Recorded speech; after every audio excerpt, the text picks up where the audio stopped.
So here's exactly what I did to pack on over 10 pounds of muscle as a natural lifter, from looking like this at the start of my fitness journey to now looking like this. As we know, as a natural lifter, packing muscle can be difficult, but that's simply because a lot of people just overcomplicate it. Like building muscle, it's pretty simple. You really need to only focus on 3 things: your training, your nutrition, and your recovery. And these are only 3 things that I focused on in order to get my physique to where it is today. Alright, so first off, let's start off with training. So in my opinion, if you want to build muscle, training is going to be number 1. Like training is probably the most important factor. A lot of people say it is diet. In my opinion, diet is the most important if you want to lose fat. But in terms of training, it's in terms of gaining muscle, it's training. Because if you think about it, if you just focus on diet, like a lot of people, in order for you so as you guys know, in order for you guys to gain muscle, you have to be in a calorie surplus. And the thing is, if you go in a calorie surplus without training, you're just gonna get fat. Like you see these obese people, like they don't train at all and they just, eat whatever they want. They eat in a calorie surplus, and all that food, it just gets turned into fat. So in my opinion, training is probably the most important, because you actually need that stimulus for your muscle to grow. So I'm gonna give you some training tips that's gonna be easier for you guys to gain some muscle. So the first training tip that I can give you guys is to train at least 3 to 6 times per week.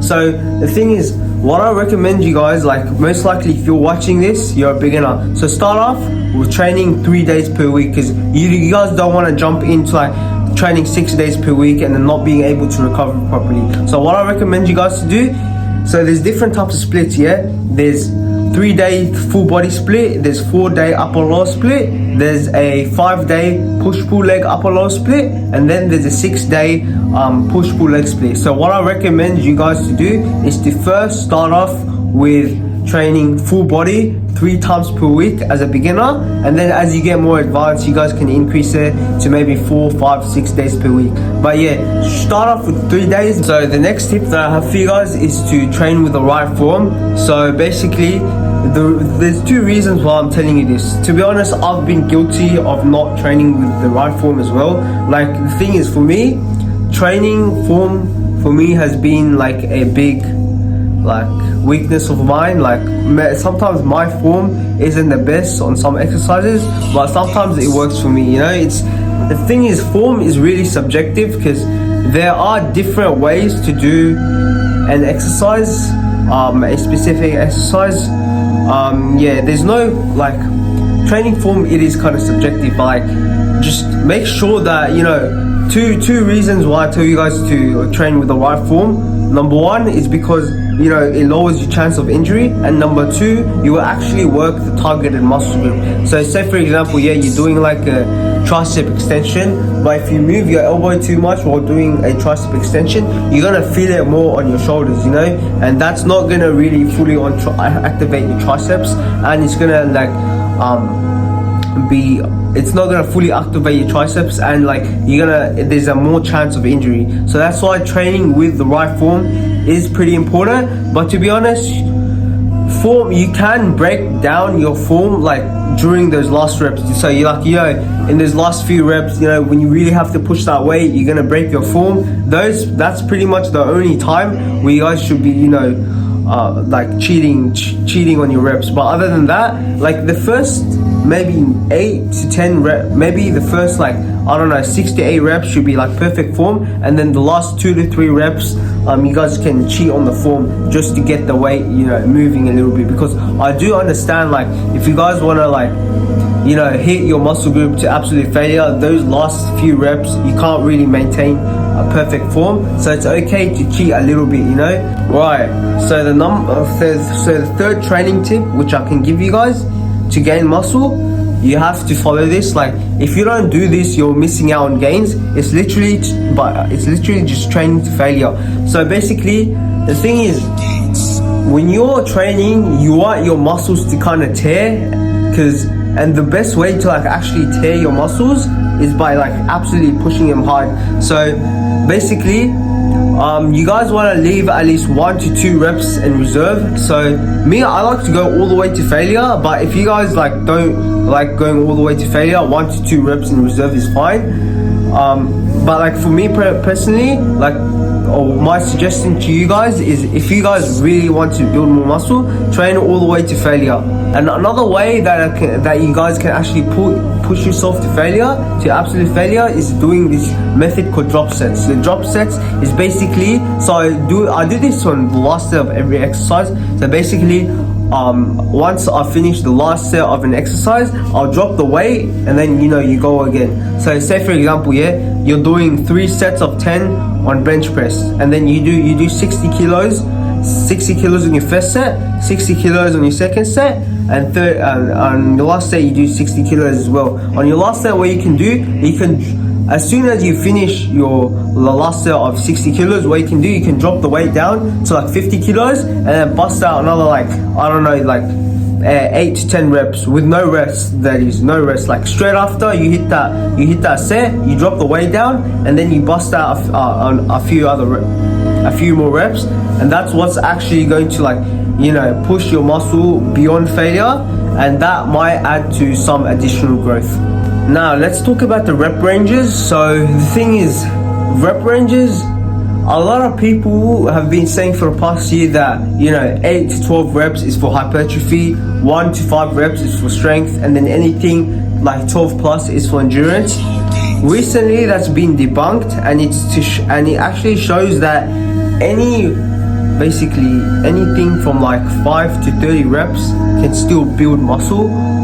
So the only thing that really matters is if you push it to failure. So yeah, the rep range, it's not that like important as long as you're pushing the muscle group to failure. But for me personally, I don't like to go over 12 reps.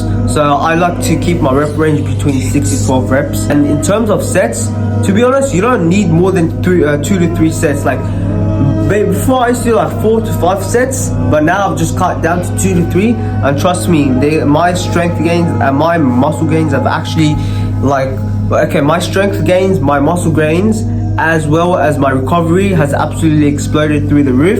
Because there has been studies to show that less sets is better, because lower volume is better as long as you're training with high intensity. There has been studies to show that, that if you complete if you do 1 set to absolute failure, you've already achieved like 90% of the gains. So technically, if you do 2 sets to failure, you've technically achieved 100% of the gains. So that's why I'm telling you guys, like, don't do more than like 2 or 3 sets, because anything beyond that is just going to lead to junk volume, and it's going to hinder your muscle building process rather than actually helping you guys actually build muscle. Alright, so the next tip that I have for you guys about training is applying progressive overload. So progressive overload refers to increasing the stimulus over time. So this could be done by either increasing your weight, increasing your reps, increasing your sets, decreasing your rest time, or improving your form. So me, I don't really care about I don't really increase my weights, I don't really increase my sets, or I don't really decrease my rest time. So me, I just focus on increasing my weight, increasing my reps, or improving my form. So let me give you guys an example. So say for example, this week you're doing bicep curls 10 kilograms for like 3 sets of 8 reps. Next week you want to be able to improve the weight, so you guys can do 12 kilograms for 3 sets of 8 reps, or you guys can increase the reps as well. Like you guys can do 10 kilograms 3 sets of 10 reps, so increasing the reps. So doing that over time is what's actually going to challenge your muscle, and it's going to push your muscle beyond its limits, and that's what's actually going to produce hypertrophy and make your muscles grow.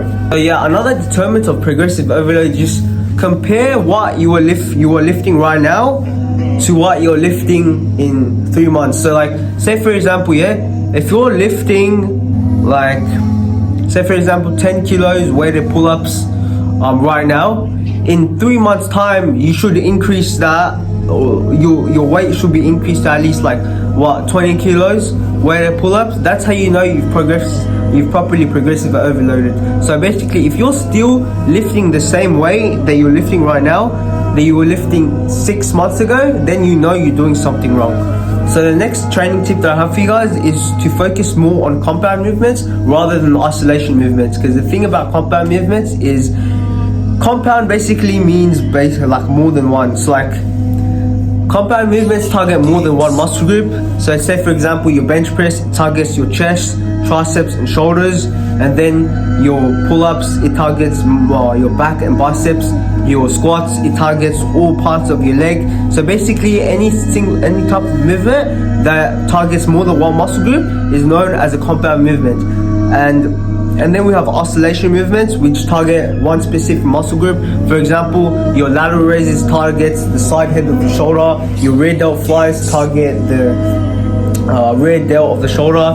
Your tricep extensions target just the triceps. And basically, what I recommend you guys to do is to focus more on compound movements rather than the isolation movements, because compound movements are actually what's going to build your base. So what I recommend you guys to do when you're first creating a workout program, start off with compound movements and then move on to oscillation movements. The reason why I'm saying to start off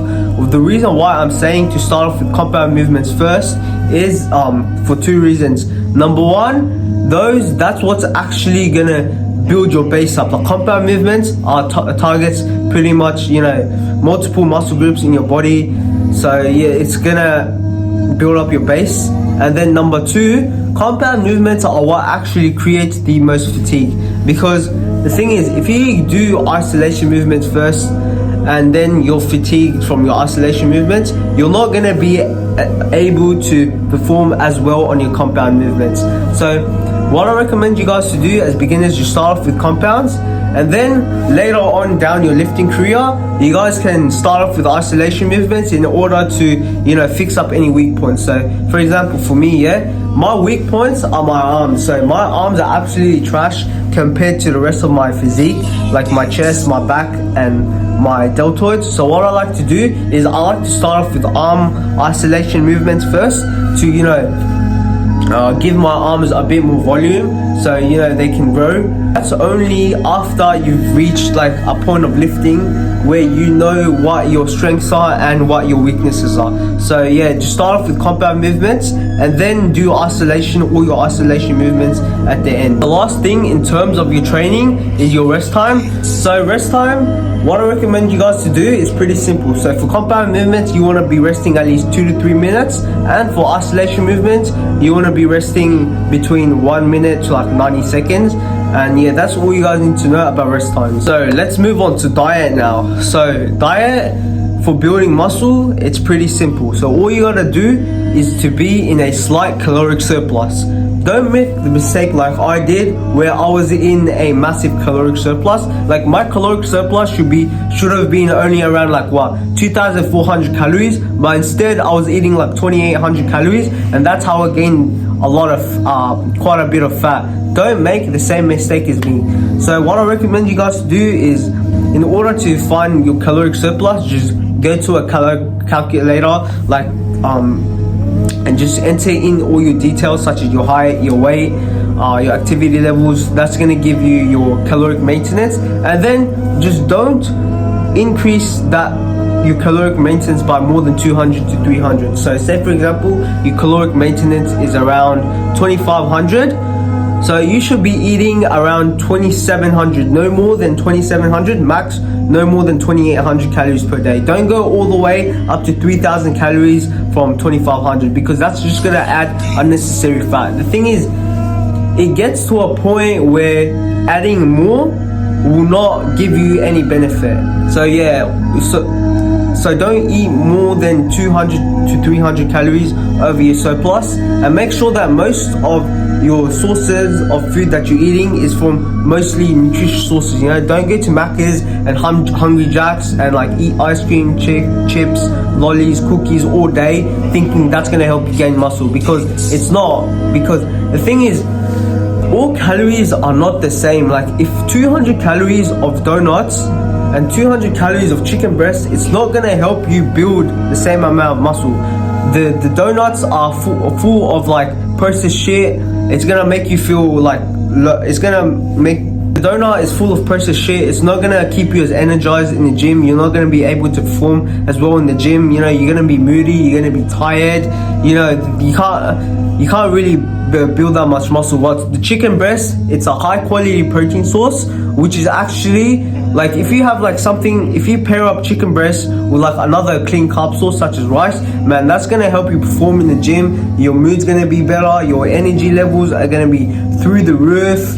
You know, you're gonna hit PRs in the gym, and that's gonna ultimately help you build more muscle. So don't think that, you know, all calories are the same, and don't use bulking as an excuse to eat whatever you want. Still eat mostly nutritious foods, but if you guys do want to enjoy yourself here and there, you can have some like junk here and there, but just don't overdo it. You know, what I recommend you guys to do is to follow the 80-20 rule, where 80% of the foods you eat are from nutritious sources, and the other 20% is like, you know, whatever you guys want. So when you're in a calorie surplus and you're bulking, trying to gain muscle, you want to fill majority of your calories with carbs, and then you also want to make sure that you're including enough healthy fats, because that's actually gonna regulate your hormones and increase your testosterone levels.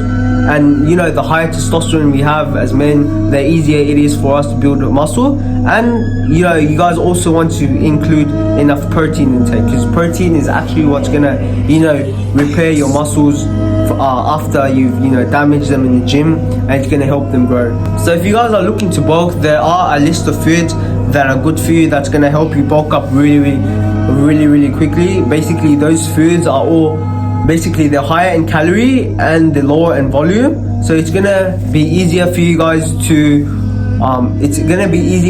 like consume those foods and increase your calories as well, because most of these foods are caloric dense. So I've already mentioned all those foods in the video, so if you guys want, just go click on my channel and you guys see that video.